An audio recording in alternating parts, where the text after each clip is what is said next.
14 август سال 2024 تقریبا ساعت 9:30 دقیقه راننده автомашини тамғаи اوپل استرا بوی فیض‌الدین سال تولدش 1990 ساکن نویه جومی هنگام حرکت از سمت نویه دنغره به سمت شهر بختر واقع در حدود جماعت دیوت لاهور همین نویه از عهده اداره وسطای نقلیات نبرآمده به سمت مقابل حرکت رو برآمده به автомашини тамғаи اوپل استرا تحت اداره راننده رحیموف نعیم الله سال تولدش 1958 ساکن نویه دنغره برخورده است.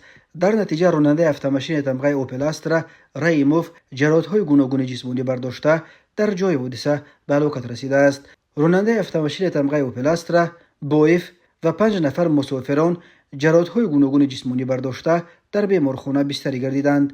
13 август سال 2024 تخمین ساعت 20:00 دقیقه راننده автомашини тамғаи اوپل استرا عبدالرسولов بهادر سال تولدش 1983 ساکن نویه حمدانی هنگام حرکت از سمت کوچه برقچیان به سمت کوچه لب دریای جماعت شهرک مسکو نویه مذکور از عهده اداره وسطای نقلیات نبرآمده به داخل دریا افتیده غرق شده است. در نتیجه خود راننده عبدالرسولов در جای حادثه به هلاکت رسیده است. اوید به این حادثه تحقیقات ادامه دارد.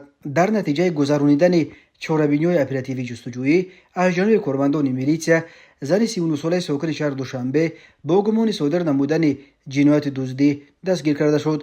گمانبر شونده 12 август سال 2024 با راه پنهانی به خانه استقامتی مرد 64 ساله ساکن شهر دوشنبه در آمده از آنجا 160,000 سامانی را دزدیده از جای حادثه غیب شده است. از روی حادثه های مذکور تفتیشات ادامه دارد.